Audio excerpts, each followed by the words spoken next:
집을 잃은 것도 아팠습니다. 하지만 제가 몰랐던 진실은 더 잔인했습니다. 이삿짐이랄 것도 없었다. 옷 몇 벌, 세면도구, 약봉지 몇 개, 그리고 남편 영정사진 하나. 50년을 살았던 집을 나서는 나는 현관 앞에 잠시 멈춰섰다. 신발장 옆에 내가 키우던 화분이 있었다. 작은 철쭉이었다. 봄마다 분홍꽃이 피던 것. 가져가고 싶었지만 가져가지 않았다. 아니, 가져가지 못했다. 그 집에 있는 모든 것이 이미 내 것이 아니었다. 냉장고도 두고 왔다. 장롱도, 남편과 함께 고른 식탁도, 벽에 걸린 가족 사진도 손대지 않았다. 손댈 수가 없었다. 손을 뻗으면 그것이 진짜가 될 것 같았다. 내가 정말로 이 집을 떠나는 것이 진짜가 될 것 같아서 나는 아무것도 손대지 않고 그냥 나왔다. 민수는 그날 오지 않았다. 며느리가 왔다. 짧은 인사도 없었다. 택시를 불러줬고 짐을 실어줬다. 그것이 전부였다. 나는 뒤를 돌아보지 않으려 했지만 차가 골목을 빠져나가는 순간 결국 고개가 돌아갔다. 집이 멀어졌다. 마당에 장미가 보였다. 남편이 생전에 가지치기를 해주던 그 장미. 이제 누가 저것을 돌볼까 라는 생각이 들었다. 그리고 그 생각이 든 것이 너무 어이없어서 나는 앞을 보았다. 원룸은 지하철역에서 걸어서 10분 거리에 있었다. 오래된 다세대 주택 반지하였다. 창문이 하나뿐이고 그 창문 너머로는 골목길 바닥이 보였다. 지나가는 사람들의 발이 보이는 그런 창문. 짐을 내려놓고 나서 한동안 그냥 서 있었다. 무엇을 해야 할지 몰랐다. 밥을 해야 한다는 것은 알았지만 밥상이 없었다. 앉을 의자도 없었다. 나는 그냥 방 한가운데 쪼그려 앉았다. 영정사진을 무릎 위에 올려놓았다. 남편은 웃고 있었다. 사진 속 남편은 늘 그랬다. 무뚝뚝한 사람이었는데 사진을 찍을 때만은 활짝 웃었다. 처음에는 그 웃음이 어색해 보였는데 나중엔 그 웃음이 너무 보고 싶어졌다. 여보, 내가 잘못했어요. 말이 나오자 눈물이 쏟아졌다. 소리도 없이 그냥 흘렀다. 바닥에 떨어졌다. 나는 남편 사진을 꽉 쥐고 울었다. 50년 함께 살았던 사람에게 평생 모은 것을 지키지 못했다고. 당신이 그렇게 신신당부했는데 나는 끝내 도장을 찍었다고. 바람이 창문 틈으로 들어왔다. 가을이 시작되는 바람이었다. 차가웠다. 그날 밤 나는 외투를 덮고 잠들었다. 이불이 없었다. 다음 날 복지관에 가면 물어보면 된다는 것을 알았지만 그날 밤은 그냥 그렇게 잤다. 춥고 딱딱한 바닥에 남편 사진을 옆에 두고 며칠이 지났다. 조금씩 자리를 잡아갔다. 인근 복지관에서 이불과 몇 가지 살림을 얻었다. 이웃 할머니가 숟가락 한 벌을 가져다 주었다. 아무것도 없는 것보다는 나았다. 그날 나는 오랜만에 동네 시장에 나갔다. 새로운 동네와 가까운 시장이었는데 예전에 살던 동네에서 멀지 않은 곳이었다. 반찬거리를 사려고 천천히 걷고 있었다. 어머니, 누군가 나를 불렀다. 돌아보았더니 젊은 남자가 서 있었다. 낯이 익었다. 민수 친구였다. 어릴 때 우리 집에도 몇 번 왔던 아이. 이름이 정우였던가. 이제 30 중반이 넘었을 텐데 눈빛은 여전히 선했다. 그런데 그 아이가 나를 보더니 이상한 표정을 지었다. 놀란 것 같기도 하고 무언가를 말해야 하는데 망설이는 것 같기도 했다. 어머니, 혹시 아직도 모르셨어요? 뭘? 민수 사업 망한 거요. 꽤 됐는데. 순간 귀에서 무언가 웅웅거리는 소리가 났다. 뭐라고? 정우는 조심스러운 표정으로 말을 이었다. 민수가 몇 년 전부터 사업이 어려웠다고 했다. 빚이 쌓였다고 했다. 주변 사람들은 이미 다 알고 있었다고 했다. 채권자들이 민수를 찾아다녔다고 했다. 그 말을 들으면서 나는 시장 한가운데 서 있었다. 사람들이 지나갔다. 생선 장수가 소리를 질렀다. 누군가 내 옆을 스치고 지나갔다. 모든 것이 흐릿하게 느껴졌다. 어머니, 괜찮으세요? 나는 고개를 끄덕였다. 괜찮지 않았지만 고개를 끄덕였다. 집으로 돌아오는 길에 나는 생각했다. 민수가 말한 사업 자금은 처음부터 빚을 갚기 위한 것이었구나. 잠깐만 명의를 빌려달라는 말은 처음부터 되돌려줄 생각이 없었던 말이었구나. 눈물을 글썽이던 그 눈도 어차피 나중에 내가 받을 거라는 그 말도 모든 것이 새롭게 보였다. 아니, 모든 것이 달리 보였다. 원룸에 돌아와 한동안 멍하니 앉아 있다가 나는 전화기를 들었다. 민수 번호를 눌렀다. 신호음이 3번 울렸다. 4번. 끊어질 것 같았다. 그런데 5번째에 연결이 됐다. 엄마. 목소리가 낮았다. 예전과 달랐다. 자신이 없는 목소리였다. 민수야. 사실이니? 침묵이 흘렀다. 나는 그 침묵을 기다렸다. 아니라고 말해줬으면 했다. 아니야, 엄마, 정우가 잘못한 거야. 그 한마디만 해줬으면 했다. 엄마, 미안해. 그것이 전부였다. 나는 전화를 끊지 못했다. 민수도 끊지 않았다. 서로 아무 말도 없이 한참이 흘렀다. 숨소리만 들렸다. 내 숨소리인지 아들의 숨소리인지 구분이 안 됐다. 왜 그랬어? 목소리가 갈라졌다. 왜 엄마한테 그랬어? 민수는 아무 말도 하지 않았다. 그냥 전화기 너머에서 숨을 쉬고 있었다.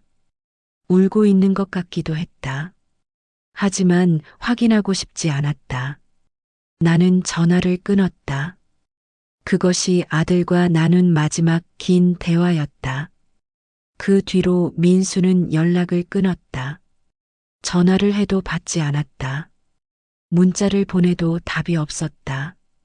추석에도 겨울에도 오지 않았다. 어디에 사는지도 몰랐다.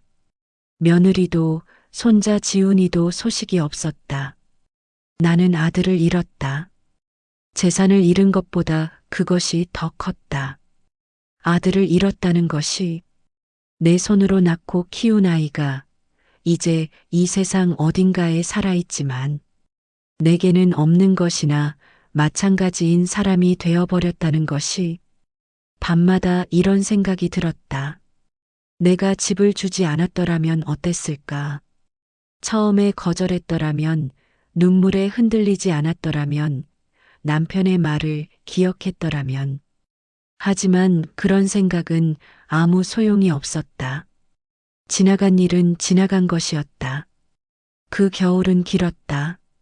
반지하 원룸은 습했다. 벽 모서리에 곰팡이가 피었다. 창문으로 들어오는 빛은 늘 희미했다. 아침에 눈을 뜨면 천장이 낮았다. 남편과 살던 집의 안방 천장은 높았는데 그래도 살았다. 복지관에 나갔다. 처음에는 억지로 나갔다. 집 안에만 있으면 생각이 너무 많아졌다. 생각이 많아지면 결국 민수 얼굴이 떠올랐다. 민수 얼굴이 떠오르면 다시 그날로 돌아갔다. 변호사 사무실, 도장, 환하게 웃던 아들의 표정. 그 루프를 끊기 위해 나갔다. 복지관에는 나 같은 사람들이 있었다. 혼자 사는 할머니들, 자식 없는 어른들, 자식이 있어도 혼자인 어른들. 저마다 말하지 않는 이야기를 품고 있었다. 우리는 그것을 굳이 꺼내지 않았다. 그냥 같이 밥을 먹었다. 같이 TV를 보았다. 같이 웃었다. 그것으로 됐다. 어느 날 복지관 사회복지사가 나에게 조심스럽게 물었다. 어르신, 혹시 법률 상담 받아보셨어요? 재산 관련해서. 나는 처음에 고개를 저었다. 다 끝난 일이라고 생각했다. 서류에 도장을 찍었고 그것으로 끝이라고 생각했다. 노인법률지원센터에서 무료로 상담을 해준대요. 강제적인 방법으로 재산을 이전당한 경우 취소가 가능할 수도 있다고 하더라고요. 그 말이 며칠 동안 귓속에서 맴돌았다. 가능할 수도 있다. 나는 잠들기 전에 그 말을 되새겼다. 취소가 가능할 수도 있다. 이미 넘긴 것을 되돌릴 수 있을지도 모른다. 희망이라는 것은 이렇게 작은 데서 시작된다는 것을 나는 그때 알았다. 겨울이 지나고 봄이 왔다. 창문 너머 골목길에 햇볕이 들기 시작했다. 지나가는 사람들의 발이 더 가벼워 보였다. 나도 조금씩 나아지고 있었다. 완전히 나은 것은 아니었지만 아침에 눈을 뜰 때 바로 민수 생각이 나지는 않게 됐다. 그것만으로도 진전이었다. 그날은 오후였다. 전화기가 울렸다. 모르는 번호였다. 요즘은 모르는 번호에 잘 받지 않았다. 보이스피싱이 많아서.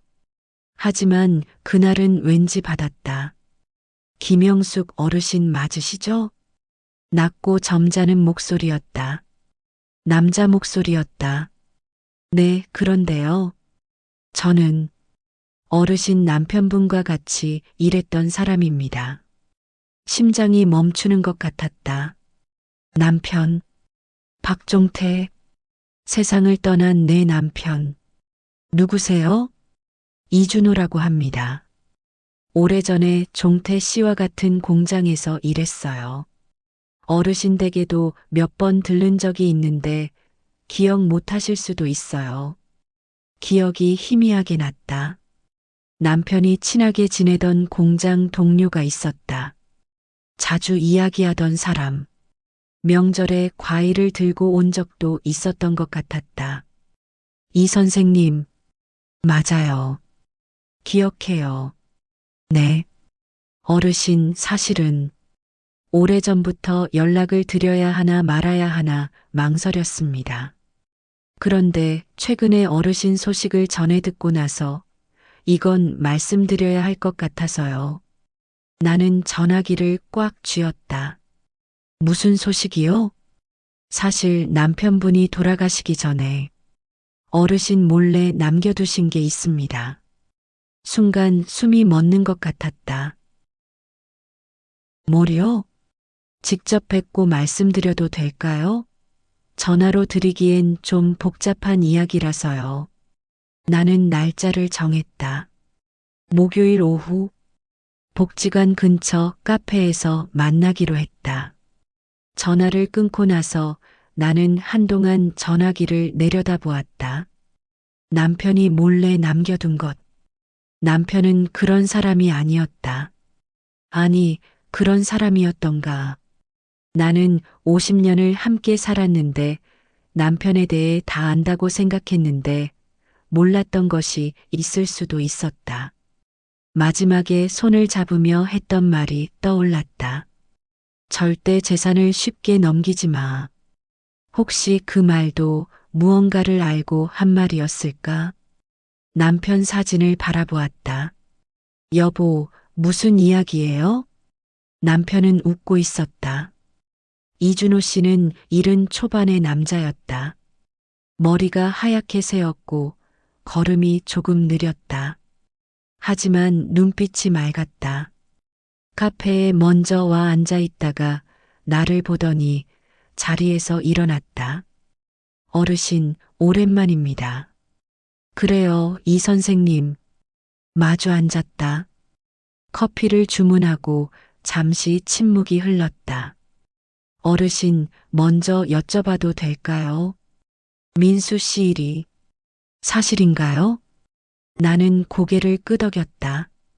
이준호 씨의 얼굴에 복잡한 표정이 스쳐 지나갔다. 안타까움인지 무언가 다른 감정인지 종태 씨가 걱정했었어요. 남편이요? 네. 말년에 건강이 나빠지면서 종태 씨가 저한테 여러 번 이야기를 했어요. 민수가 사업이 잘 안 된다는 것을. 그리고 민수가 어르신한테 재산 이야기를 꺼낼까봐 걱정이 많았어요. 나는 천천히 커피잔을 내려다보았다. 남편은 알고 있었구나. 아들의 사업이 어렵다는 것을, 내가 위험에 처할 수 있다는 것을. 그래서 마지막에 그 말을 한 것이었구나. 그래서 종태 씨가 돌아가시기 몇 달 전에 저한테 부탁을 했어요. 이준호 씨가 가방에서 봉투 하나를 꺼냈다. 두껍고 오래된 봉투였다. 제가 보관하고 있었습니다. 어르신께 직접 드려야 한다고 했는데 어르신이 민수 씨와 사이가 나빠지기 전에는 말씀드리기가 조심스러웠어요. 민수 씨 눈치를 보느라 어르신이 힘드실까봐. 나는 봉투를 받아들었다. 열어봐도 되나요? 그러세요. 봉투를 열었다. 안에는 작은 통장 하나와 손으로 쓴 편지 한 장이 들어 있었다. 글씨가 낯설지 않았다. 남편의 글씨였다. 평생 보아온 그 글씨. 힘이 있지만 삐뚤빼뚤한 대학을 못 나온 사람의 글씨. 하지만 나는 그 글씨가 세상에서 가장 믿음직스럽다고 생각했다. 손이 떨렸다. 여보에게 이 편지를 당신이 읽고 있다면 내가 없을 때겠지요. 당신한테 말을 못했던 게 있어요. 민수 사업이 좋지 않다는 것을 나는 알고 있었어요. 민수가 숨겼지만 이준호 형이 알려줬어요. 당신한테 말하면 걱정할까봐 말 못했는데 그게 후회가 됩니다. 내가 공장 다닐 때 몇 년치 퇴직금을 따로 떼어뒀어요. 당신도 모르는 돈이에요. 많지는 않아요. 그래도 한동안은 버틸 수 있을 거예요. 당신한테 부탁이 있어요. 민수가 어렵다고 해도 집은 주지 마요. 집만큼은 당신 것이어야 해요. 당신이 늙고 아파도 쫓겨나지 않으려면 집이 있어야 해요. 자식한테 집 주고 방 얻어 사는 노인들이 얼마나 많은지 당신은 모르겠지만 나는 봤어요. 그렇게 되지 않았으면 해요. 미안해요. 더 많이 벌어두지 못해서, 더 오래 살지 못해서 당신 옆에 있어줘야 하는데. 하지만 이준호 형이 있을 거예요. 어렵거든 형한테 연락해요. 믿을 수 있는 사람이에요. 사랑해요. 종태가. 나는 편지를 다 읽지 못하고 울었다. 카페 한가운데서 커피잔 앞에서 73세 노인이 소리 없이 울었다. 이준호 씨는 아무 말도 하지 않았다. 그냥 옆에 있었다. 그것으로 충분했다. 남편은 알고 있었다. 다 알고 있었다. 그러면서도 말하지 못했던 것이다. 마지막까지 나를 걱정했던 것이다. 마지막 힘을 다해 손을 잡으며 했던 그 말이 그냥 한 말이 아니었던 것이다. 나는 너무 늦게 알았다. 하지만 그래도 알았다. 통장을 펼쳤다. 금액이 크지는 않았다. 하지만 적지도 않았다. 남편이 오랜 시간 동안 조금씩 모아둔 돈이었다. 내가 모르는 사이에 나를 위해 모아둔 돈. 이준호 씨가 설명해 주었다. 남편이 이 통장을 만든 것은 10년도 더 됐다고 했다. 퇴직금의 일부와 가끔 부업으로 번 돈을 모았다고 했다. 이름은 내 이름으로 되어 있었다. 비밀번호도 내 생일로 해두었다고 했다. 왜 저한테 직접 안 줬을까요? 이준호 씨가 잠시 생각하다가 말했다. 아마 당신이 알면 민수한테 줄까봐 그랬던 것 아닐까요? 당신이 자식한테 약하다는 걸 종태 씨가 잘 알았으니까. 나는 웃었다.